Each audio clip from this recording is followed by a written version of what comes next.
Alright guys, how you doing guys? GloryTCE here, and today I'm gonna bring you another GloryFinder deck. This one is a little bit tricky compared to all the other ones that have like a kind of like a main win con type scenario and all the stuff. This one is just like, just play cards, and this is more of a fun deck or a theme deck type thing. This is going to be Fables. This is the deck that my roommate used when we played on the event when GloryFinder was coming out. So yeah, obviously I was playing Deepwood and she wanted to play Fables, so we kind of like quickly made a fun Fable deck that, well, it's fun for sure. And obviously once the GloryFinder exclusive cards came out, then we kind of decided to like go with the theme of like books and literature. So we kind of like put Spawn of the Abyss as that Lovecraftian storytelling from that side. But yeah, anyways, this is a little bit simple for sure. Obviously might be a little bit expensive compared to the other ones, and some cards, the good thing about this is that all the Fable cards have synergy with themselves. The only annoying part is that we don't have enough Fable cards to kind of like do everything for sure. Obviously we might get more Fable cards in the future. I think on set 7 we get more, and on set 9 we do get more, so probably once those sets come out I'll do another deck profile.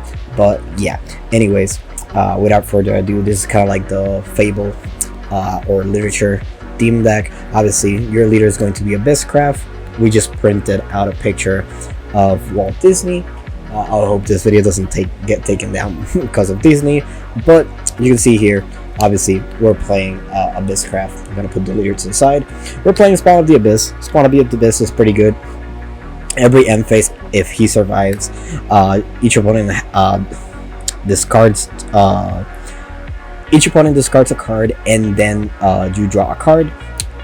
And then they have to bury or send to the graveyard a follower they have Obviously you must have an Abysscraft leader, so you have to go through there. He evolves for 2, and oh yeah, and the other thing, might as well just read you the entire effect. Obviously during the end phase, you give your leader +2, you draw a card, and then each opponent discards a card and buries a card. So obviously if he survives, it's pretty good. Mainly it's just to play on turn 8 to evolve him for 2, or turn 7 if you have evolve points. So you can just go ahead and play the evolve version that does the same thing, but instead of 2 you heal 4, and instead of drawing 1 you draw 2, and then your opponent discards 2 cards and then buries 2 cards. So this is kind of like one of the only ways to keep control over your opponent's cards or your opponent's fields for sure, so you can just go ahead and win with a clean Fable, with all your Fable stuff. So yeah. Alright, so before going into the Fable stuff, actually let me go into the Evolve deck really quick. So we have the Spawn of the Abyss. I already talk about him. We have one Humpty Dumpty. This one is a little bit problematic for sure. It's pretty good. It is a board wide. The only problem is that, well, you have to discard your entire hand, so this is probably kind of like your last resort, but he comes in clutch sometimes to get rid of any one opponent. So if you're playing against someone, you attack with everything, and you're one of those opponents is at 3 HP, you can just finish it off with Humpty Dumpty and discard your hand. The good thing about this, same thing with it, plays kind of like similar to Fable Forest and Fable Haven, where you will have your EX full of cards, so that's pretty good. So just do Humpty Dumpty if you have cards in your EX, so you don't have to worry about that. Or you can just go Humpty Dumpty and then play this guy. Obviously it kind of costs a lot, but you could just go ahead, play Humpty Dumpty, then play Spawn of the Abyss. After you resolve the Humpty Dumpty, you draw 1 card and heal 2, and kind of like just your opponents have to discard 1 card, and you just got rid of their field for sure. And if something survives, then yeah. Anyways, playing 1 Blade Hedgehog, 1 Pinion Prince, Witch of Sweets, Tweedledee Tweedledoom, and Alice. This are going to be your Fable cards. And then obviously we're playing the package that I have mentioned a couple of times in the past. I feel like this is going to be the power for me and stuff. I will probably do a video of GloryFinder staples that I feel like you should at least play them. Obviously I feel like 5 to 8 of the same cards will be good, but obviously these cards we will always see them in my main deck. The good thing about this card is, for example, Main Leader will search you for anything in here, so obviously getting access to that Alice is super freaking good. So yeah, and obviously having access to the Main Leader, so you can guarantee the Alice more optimal and have that consistency of getting the Alice and setting up your back row is pretty good. The Tweedledum is a little bit meh. You don't have that many cost 1 cards, so obviously hitting your cost 1s are a little bit lower, but yeah. Which is sweet. She evolves for free and draws you a card on evolve. Peter Prince has a ward. Blade Hedgehog, whenever a follower leaves the field, deal 2 damage. No, on evolve deals 2 damage, and he gets +1 attack when enemy followers gets destroyed. So this could get pretty big, especially he is 4 HP, so he will survive. Now obviously Merlin copies something. You can just go ahead and copy Dragon's Oracle. Its effect to either draw or ramp 1. That's basically the same thing that I usually say, because all the other cards, to be honest, you have plenty of amulets for this deck, so you kind of really not gonna do much. But yeah, and obviously Main Leader will search for you for the Alice or your Merlin. If you want to ramp, obviously go for Merlin, and if you want to play the Fable strategy, you can just go with the Alice. So yeah, that's it for the Evolve deck. Put this to the side. Alright, starting off with the non-Evolve staple cards for sure. Athena kind of counts as another copy of your leader, so obviously it's always good to have another copy of, you know, a card that will take damage for you instead of yourself. So Athena is pretty freaking good, and obviously when she dies you deal 3 damage to an enemy leader. This card, I didn't read it the last time, but this card is pretty good. Just redirects the attack of any card. So if someone is going to attack for lethal, or your opponent will attack for you know, just kind of like to make sure that like they're just attacking for lulz, you can just play this and target someone else. You can even make them defeat one of the other ones, so it's pretty freaking good. I really like it. But yeah, or if not, another follower, so they can either crash or stuff. Lyro, good against anything that will burn you. This card is pretty good, and obviously during your end phase of your opponent's turn, before it's your turn, you can just go ahead and burn everybody for 1. If I'm not mistaken, yeah, it burns everybody for 2, so you can just go ahead and, you know, as long as this card is on the field, you don't take effect damage, and you know, you will burn each opponent. Let me go for the power 4, getting rid of them. Playing this, I have explained it a couple of times. Ramps you 1, Merlin will search you for this, so you can ramp. Made Leader is self-explanatory, searches for anything that evolves, so you have plenty of options in this deck for sure, obviously being the Merlin or the Alice, and some of the other not some of the others, like you don't have that many for sure, but obviously the main cards that you really want to search is going to be the Merlin, so having that extra consistency is good. Gemstaff Commander searches for anything Swordcraft. You can search for Cinderella if you want, or you could just go ahead and go with this ladder in here. So yeah, obviously with Merlin you can just go ahead and search Dragon Oracle or anything that draws you multiple cards in here, or you know, any execution for sure. So yeah, this is the power 4 that I really like to play. Next we play your entire draw power in here, and this is it. So this is the best. Draw 3, draw 1 Earthright, draw 2. The reason why you played you kind of really want to play this and stuff is because you play Oz. Oz will make you 1 stack and draws you a card, and well, Oz will make you can do Earthright and play any other card for free. Now you have to balance out some of the Earthright cards you really don't want to play that much, so I just tend up to play Teaching of Creation. I was debating on playing the... No, actually, I'm still playing it, though, but I was debating on playing the Golem one, just to ram other stuff and, you know, as an extra copy, but you do have another You have the gingerbread house. It's up, and on top of that, it's a Fable card, so it's pretty good. So you have a couple ways to have stacks, and getting rid of the stacks is also good, so they don't take up space on the field. Choose adjudication, pretty good. You can choose up to 3 effects for sure. But mainly, if you're going first, you're gonna do the effect to draw to draw 2 cards. I don't think you have that many mages, but I think Oz is a mage, and Merlin, if you have both on the field, then yeah, you probably go crazy. But other than that, you mainly really want to play this, or you could just deal 3 damage to something, or 3 damage to any enemy. So it's pretty good. Fate's Hands just draws you 3 cards, and well, obviously Touching of Creation is going to be your last card that will draw you cards. Put it in here. You can see it. Now for amulets, we're playing Dark, 1 copy of Glow to Stir Weight, or Dark Charisma for the alternate art.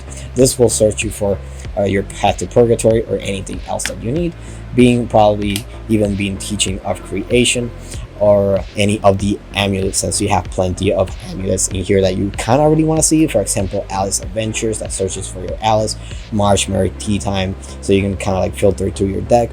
And if I'm not mistaken, the other one is, Tilting the Windmills. It's a little bit of a mech card, but it's fun for sure from time to time. And obviously Gingerbread House, and I think Forest also has one. So yeah, Woodland Band's pretty freaking good. So this will search you for that. 1 Dark Death's Bread to revive anything that you need.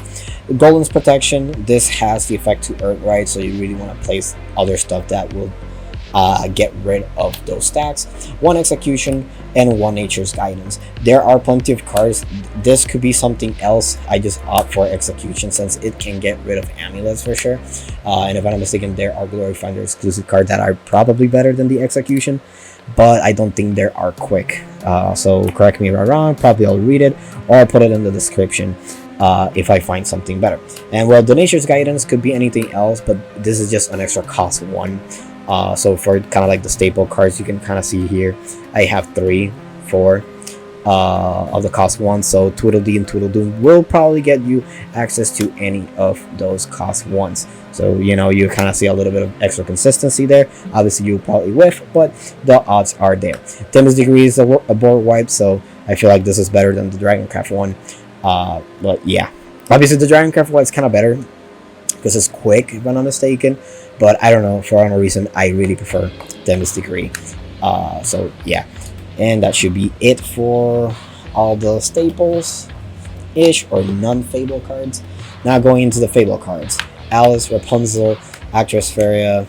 This is going to be your neutral cards. And I'm just going to lay them out in here. Actually, everybody usually knows what this does. Rapunzel is just a Fable, and it's a ward. Obviously, once you get into the Fable side of the deck, you have to start working with counters. So you kind of really want to have cards that put counters on the field. Not everything does it, so you have to be very careful with how you have limited counters for sure. Actress Freya puts counters on it, but obviously being a 2/2, it will probably die pretty quick, and people will probably get rid of this pretty fast. But she can put counters on any other Fable cards on the field, if I'm not mistaken. Yeah.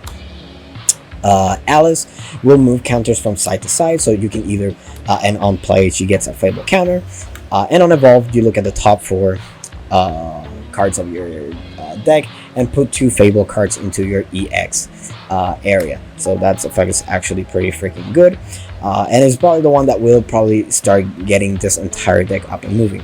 Humpty Dumpty, I already explained it. It's just a board wipe, and Explosion, well, it's just an extra Fable card for sure, but it comes and goes for sure. So whatever the effect of Explosion is, that depending on the copies of Explosions or Humpty Dumpty in your graveyard, you deal that much in the damage on the field and to the leaders +1. So if you only play the Explosion and you don't have anything else, then it's just going to be 1 damage. So yeah.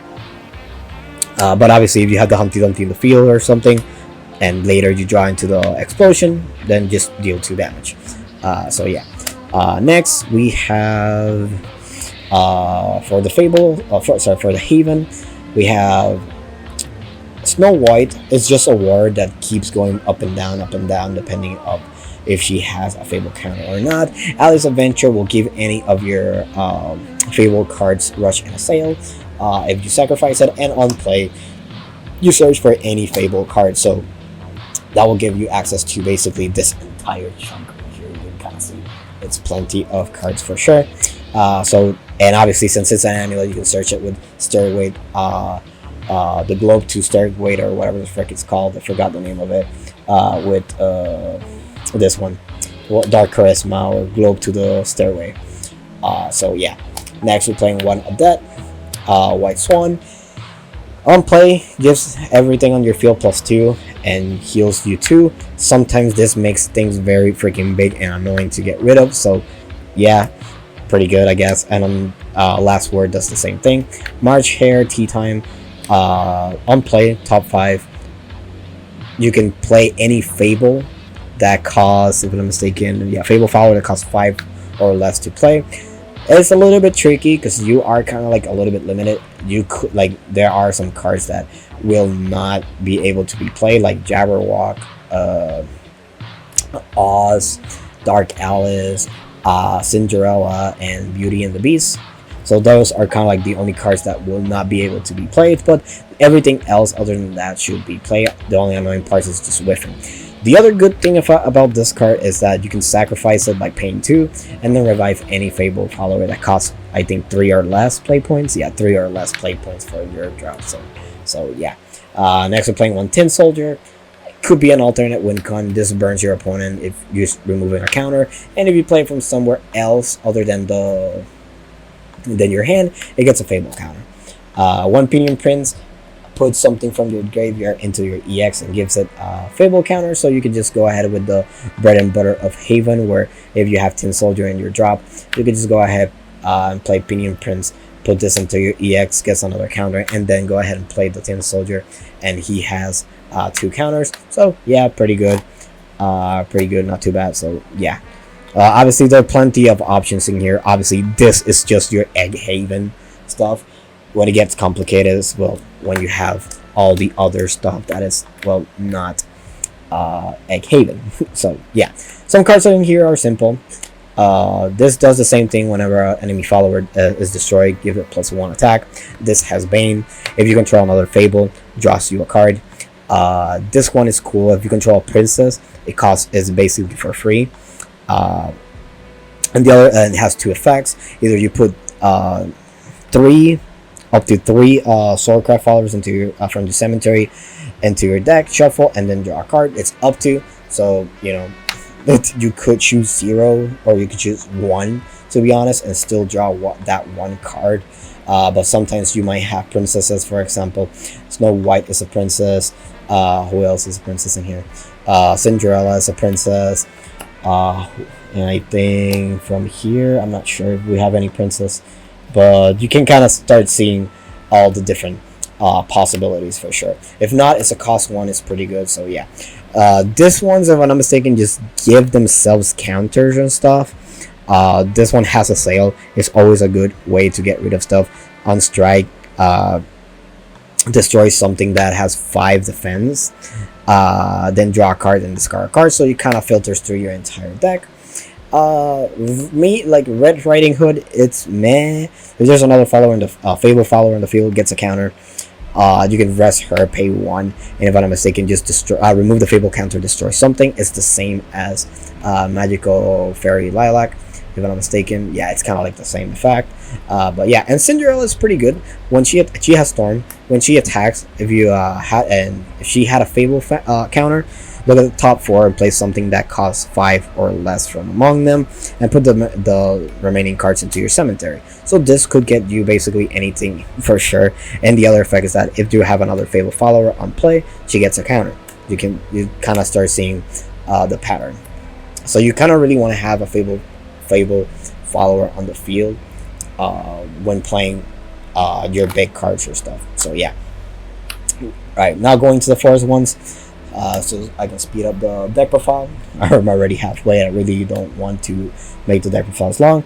Anyways, Beauty and the Beast has Rush and Aura. This could be a pretty good win con effect. gets a Fable counter if it's put any.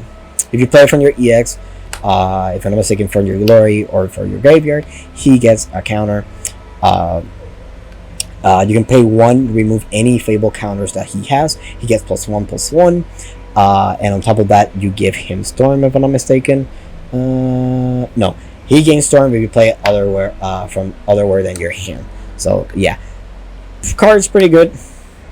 Not a big fan. I will prefer Cinderella. Will give you access to other cards and start swarming your field for sure. But it's kind of one of your boss monsters for sure. Lilac, rest her, get a Fable counter. The other effect is that you can pay 1, remove the Fable counter, and destroy something. So it's a good spot removal. Woodland Band, same thing as Alice, but instead of 2, it's 1. You could combo some stuff with Nature's Guidance, where you could just play this, look at top 4, put a Fable follower from among them into your EX, and then add it to the hand and replay it. That's probably it, so you can get the more value out of it. And the other effect is that you can rest it and give counter to something else. Toodle Dee, I already explained it. Flower Princess, on play, she puts a fairy. If you have combo 3, you put a Fable counter on her. You can rest her, remove the Fable counter, and deal 3 damage to something. So obviously this is also a princess, so with Kiss of the Princess, this costs 0. So you can kind of start seeing a bunch of options in here. Beauty and the Beast is also a princess for sure. So you can kind of start seeing how everything Fable related merged together, at least all this stuff. Now going into the other cards, they don't have that many. So Jabberwock, I have no clue how he works. He's just a Fable. I just placed it in there. Tilting the Windmills is pretty cool. You can play 3 and rest this card. Play something from your hand for free. But during the end phase, you have to destroy it. Red Rage Worm is one of those cards that is funny as heck, because when you could rest him and he gets 5 attack. If you have Overflow, you can give him 3 instead. He costs 3, so it's pretty funny.